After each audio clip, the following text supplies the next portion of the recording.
Hello, જય Shri Krishna friends, કેમ છો? આજના નવા વિડીયોમાં તમારું બધાનું સ્વાગત છે અને આશા કરું છું કે તમે લોકો મજામાં જ હશો.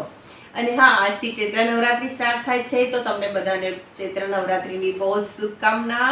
માં નવદુર્ગાના આશીર્વાદ આપણા બધા પર બરસતા રહે. અને ફ્રેન્ડ, આ બીજી વખતની ચા છે, બીજો રાઉન્ડ છે ચાનો.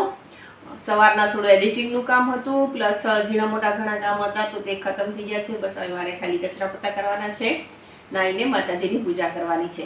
અને આજે પ્રસાદમાં ખીર પૂરી અને શાક બનાવવાના છે, તો રસોઈ પણ વહેલી કરવાનો વિચાર છે. અને આગળ થોડી બટેટા બી છે, તો સોચું છું કે એની બી વેફર કરી નાખું, કારણ કે સ્પેશિયલી એના માટે જ લેવી હતી. પણ થોડા અંદરથી પીળા લાગે છે, તો વાંધો નહીં, થોડી વેફર પીળી થશે, વ્હાઈટ નહીં થાય. પણ હવે બટેટા છે તેનો યુઝ કરવો પડશે. તો ચલો પહેલાં ચા પીએ, પછી ધીરે ધીરે કામને આગળ વધારીએ. તો ફ્રેન્ડ, સૌથી પહેલાં તો કપડાં પલાળી દઈશ. આ વીકલી કપડાં છે, વીકમાં એક જ વખત વોશ કરવાના હોય છે. હસબન્ડના યુનિફોર્મ છે, જ્યારે એને ઓફ આવે છે ત્યારે એના કપડાં વોશ કરું છું. તો કપડાં થોડા ડસ્ટિંગવાળા હોય છે, પ્લસ કેમિકલવાળા બી હોય છે, એટલે રેગ્યુલર કપડાની સાથે વોશ નથી કરતી, અલગથી વોશ કરું છું. તો અહીંયા અત્યારે કપડાં પલાળી દઉં છું, 4-5 કલાક પછી એને વોશ કરી નાખીશ. તો યુનિફોર્મ વોશ કરવાનો પણ ફિક્સ ટાઈમ છે, બુધવાર યા ગુરુવાર, કારણ કે ત્યારે તેને ઓફ હોય છે. અને પછી પાર્થિલ સ્વિમિંગ ગયો હતો, એટલે હવે એને આવીને લાગી છે ભૂખ, તો એને કરવો છે નાસ્તો. તો અહીંયા હું મમરાના પૌવા બનાવી દઈશ. એને રેગ્યુલર પૌવા નથી ભાવતા, મમરાના પૌવા ભાવે છે. તો અહીંયા હું ડુંગળી અને ટમેટા નાખીને એને મમરા વઘારી દઈશ. તો ફ્રેન્ડ, આમ તો મમરાના પૌવામાં ઘણી બધી વસ્તુ પડે છે, જેમ કે દાળિયા છે, સિંગદાણા છે, લેકિન એને એવું બધું કંઈ જ ભાવતું નથી. એને ખાલી સિમ્પલ ડુંગળી ટમેટાવાળા ભાવે છે. તો અહીંયા બસ ડુંગળી ટમેટાને બારીક કાપી લીધા છે, લીમડો લીધો છે, લીલા મરચાં અત્યારે નથી મારા ઘરમાં, અને પ્લસ મમરાને આવી રીતે વોશ કરી નાખવાના છે. તો ચલો હવે એને ફટાફટથી વઘારી લઈએ. તો અહીંયા એક પાવરું તેલ લીધું છે, પછી એમાં રાઈ જીરું, જેમ ઓલા પૌવા વઘારીને એમ જ વઘારવાના હોય છે. અને પછી હિંગ નાખીને ડુંગળી ટમેટા અને લીમડો છે, મરચાં છે, જે હોય તે નાખી દેવાનું છે. અહીંયા ડુંગળીને ટમેટાને બહુ નથી પકાવવાના, થોડા ભેળ જેવું લાગે, એટલે ક્રન્ચી લાગે તેવું રાખવાનું છે. તો બસ અહીંયા 1-2 મિનિટ જેટલું સોટે કરશું, મસાલો કરીએ ત્યાં સુધી. બહુ જ ફટાફટથી બની જાય છે આ, અને બહુ જ ઇઝી બી છે, અને પાર્થિલને બહુ જ ભાવે છે. પછી આમાં નમક નાખ્યું છે, હળદર નાખી છે, લાલ મરચું નાખીશ, કારણ કે લીલું મરચું નથી નાખ્યું. અને પછી બસ થોડો લીંબુનો રસ નાખીશ. અને જો સ્વીટ ભાવતા હોય તો થોડી ખાંડ નાખી શકો છો, પણ પાર્થિલને સ્વીટ ઓછું ભાવે છે, એટલે મેં ખાંડ સ્કીપ કરી છે.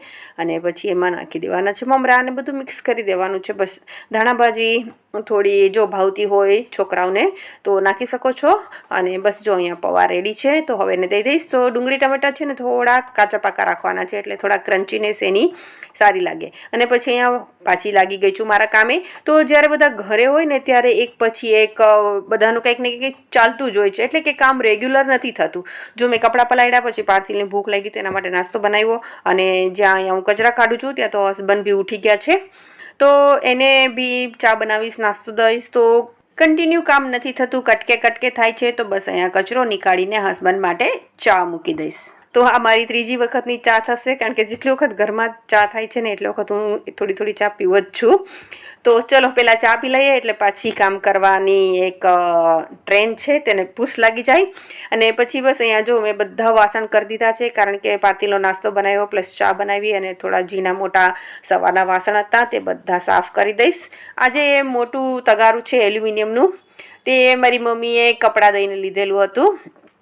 પહેલાં તો ખબર છે ને કે જૂના કપડાં દઈને વાસણો વેચવા આવતા, તો તેની પાસેથી જ લીધેલું હતું.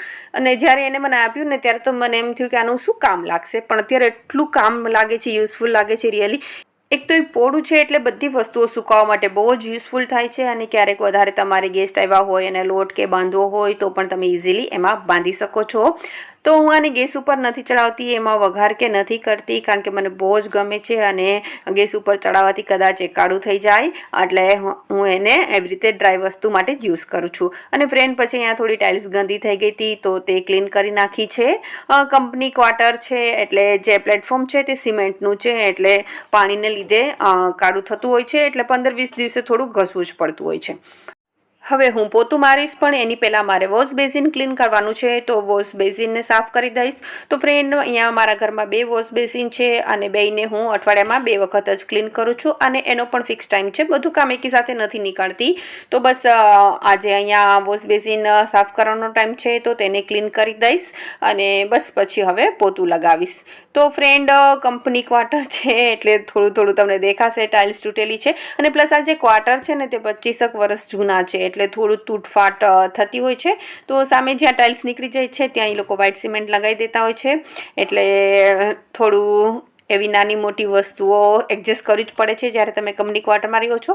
અને અહીંયા અમારી કંપની સિટીથી બહુ જ દૂર છે, એટલે તમે સિટીમાં પણ રેન્ટ ઉપર ના રહી શકો, એટલે તમારે કમ્પલસરી અહીંયા કંપની ક્વાર્ટરમાં જ રહેવું પડે છે. તો આવી નાની મોટી વસ્તુઓને થોડી એડજસ્ટ કરવી જ પડે છે. અને બસ પછી અહીંયા મિરરને ક્લીન કરી દઈશ, કારણ કે તે બી સાથે સાથે ગંદો થતો જ હોય છે.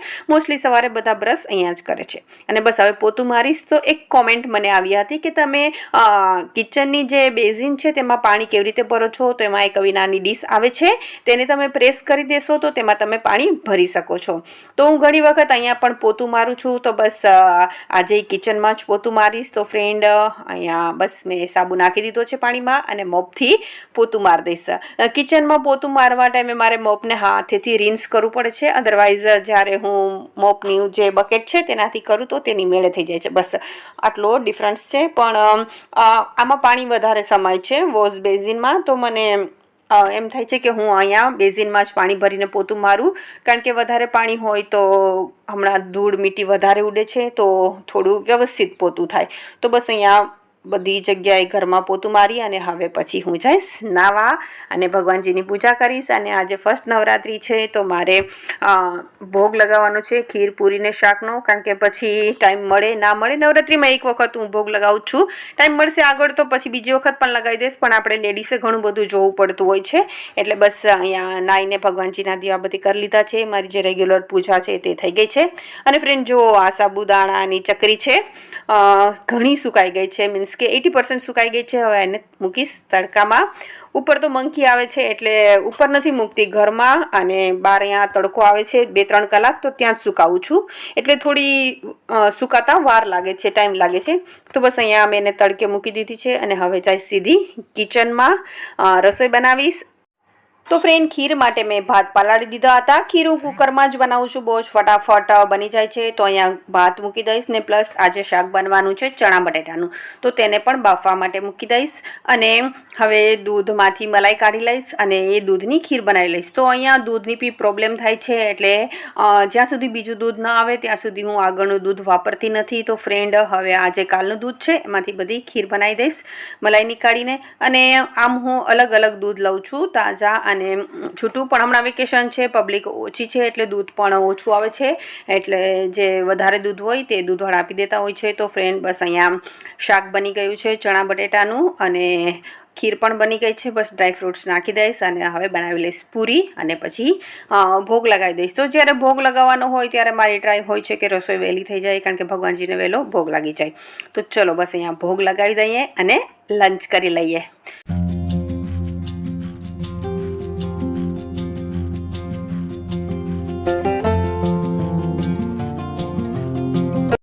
હવે તમને સીધી મળું છું સાંજે 5 વાગ્યે. આજે મારે બટેટાની વેફર બનાવવાની છે, તો બસ એ જ કામ લઈને બેઠી છું. વધારે નથી, બટેટા 5 કિલો જ છે.